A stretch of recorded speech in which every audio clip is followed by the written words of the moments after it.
여호와의 성전을 맡은 감독자의 손에 넘겨 그들이 여호와의 성전에 있는 작업자에게 주어 성전에 부서진 것을 수리하게 하되 곧 목수와 건축자와 미장이에게 주게 하고 또 제목과 다듬은 돌을 사서 그 성전을 수리하게 하라. 그러나 그들의 손에 맡긴 은을 회개하지 말지니 이는 그들이 진실하게 행함이니라. 대제사장 힐기야가 서기관 사반에게 이르되 내가 여호와의 성전에서 율법책을 발견하였노라 하고 힐기야가 그 책을 사반에게 주니 사반이 읽으니라. 서기관 사반이 왕에게 돌아가서 보고하여 이르되 성전에서 찾아낸 돈을 쏟아 여호와의 성전을 맡은 감독자의 손에 맡겼나이다 하고 또 서기관 사반이 왕에게 말하여 이르되 제사장 힐기야가 내게 책을 주더이다 하고 사반이 왕의 앞에서 읽음에 왕이 율법책의 말을 듣자 곧 그의 옷을 찢으니라. 아멘.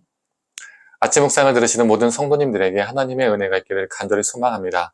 이 므낫세를 이어서 그의 아들 아몬이 왕이 되고 또 아몬의 뒤를 이어서 그의 아들 요시야가 왕이 됩니다. 이 요시야 왕 때에 성전 수리를 하죠. 오늘날의 건물도 오랜 시간이 지나면 수리할 곳이 생기죠. 이 솔로몬 때 건축된 성전도 오랜 시간이 지나서 수리와 보수를 해야만 했습니다.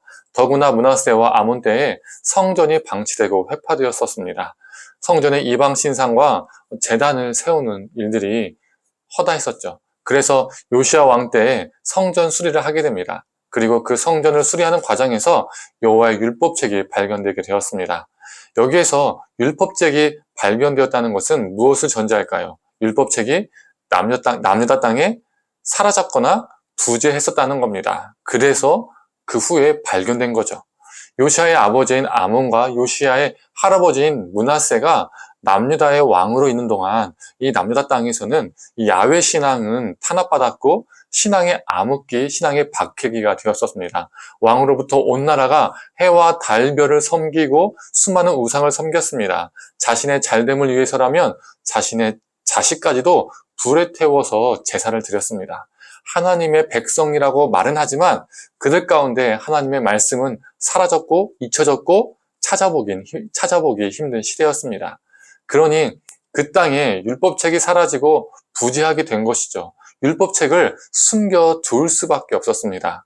그런데 요시야 때에 그 숨겨두었던 율법책이 발견되었습니다.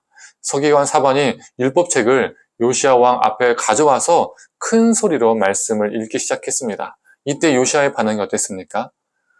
11절에 이렇게 말하고 있죠. 왕이 율법책의 말을 듣자마자 곧 그의 옷을 찢으니라.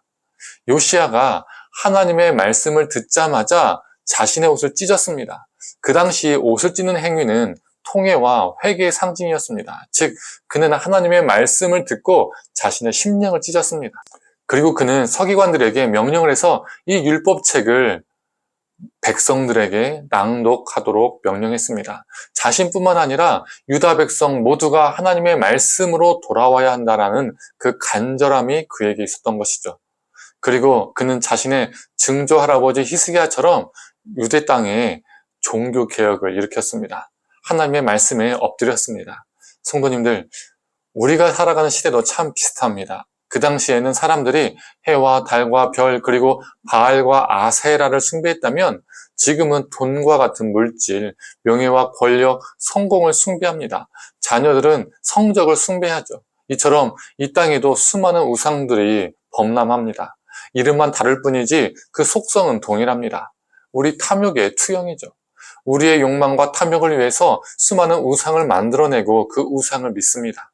그리고 하나님의 말씀은 무시됩니다. 너무 가벼워졌습니다. 하나님의 말씀이 가벼워서가 아니라 사람들이 하나님의 말씀을 가볍게 대하고 가볍게 여겼습니다. 이런 시대 속에서 우리 하나님은 요시야와 같은 사람을 찾습니다. 하나님의 말씀을 듣고 그의 심령을, 그의 마음을 찢는 자, 그런 사람을 하나님은 찾으십니다. 요시야의 종교개혁은 요시야의 용기로부터 시작된 것이 아닙니다. 요시야의 개혁은 하나님의 말씀으로부터 시작되었습니다. 우리 삶의 변화, 우리의 삶의 참된 개혁은 하나님의 말씀으로부터 시작됩니다. 하나님의 말씀은 살아있고 활력이 있어 좌우의 날선 어떠한 검보다 애리하여 혼과 영과 및 관절과 골수를 찔러 쪼개기까지 합니다.